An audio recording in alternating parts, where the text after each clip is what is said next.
Broad Street Sports, the best Philly sports podcast. What up? I know this is a totally different setup. I know I don't got my mic. I know I'm not downstairs in my basement. But because here's the thing, I was not going to do a podcast tonight.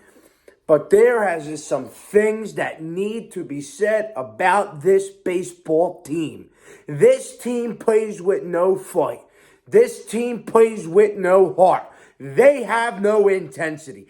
Every time that the broadcast team of Fox would pan over to the Phillies dugout, they had sad faces. They didn't want to be there. They did not want to be there. They got a losing mentality. Losing. In their mind, look, they're already in friggin' Cancun. They're already golfing. It's already friggin' Christmas for these guys. God, what are they doing? That's pathetic. That right there is pathetic. And for all the losers that are sitting there and blaming this game on Aaron Nola, that's a disgrace. That is foolish to blame this on Aaron Nola. By all means, Aaron Nola did not give you his best possible start. We know and we understand that. That's fine. He didn't give you the best possible start that an ace could have. But he kept you in the ball game. He kept you in there. He worked out of jams. And the only runs he gave up were two solo home runs, and one of them shouldn't even have went out. Alonso's was barely touched. So obviously, it didn't get the best possible performance out of Aaron Nola, but it wasn't bad. You can't blame this game on Aaron Nola at all. This is nowhere near Aaron Nola's fault. Now, there is some things I will say about Aaron Nola. And that starts with the fact that this guy, he only threw about 2 pitches tonight. 2 pitches. And when I mean that, I mean about 96% of his pitches were fastballs tonight. And about, I don't know, what I say, 4% of his pitches tonight were a curveball or off speed. He wasn't mixing up his pitches at all. Every first pitch of an at-bat was a fastball right down the middle. And they knew it. The Mets knew it. Every time they got up to the plate, they were sitting fastball. And they were friggin' ready to go, man.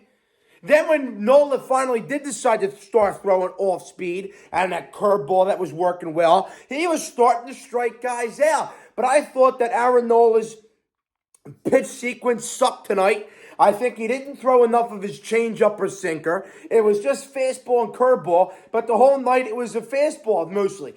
So that concerns me. That tells me he just wasn't ready. He was not ready. He had a full week off, and he was not ready. Switching to the offensive side of the baseball. What a pathetic, uninspiring joke of a baseball team offensively. That was a joke from the offensive side of baseball. A friggin' joke. These guys, all right, let me tell you something. By all means, my baseball career isn't what it once was. But you never saw me swinging at pitches way outside in the other batter's box. I mean, you saw a guy, look at this guy, Bryce Harper. We're paying this guy $300 million. And he had one of the biggest at-bats of the game. And it was early on, 2 walks. He was up 2 outs. He struck out on 3 pitches. And they were uncompetitive. None of them were in the zone. None of them were close to the zone. Trey Turner, he sucks, man. Trey Turner sucks. Trey Turner is a bigger problem for this team than a lot of people think. Trey Turner's a serious freaking problem. He can't hit, and he definitely can't play in the field. Did you see that one ball I forgot who stole, but JT threw a missile down to second base, and Turner just dropped the ball. What a disgrace.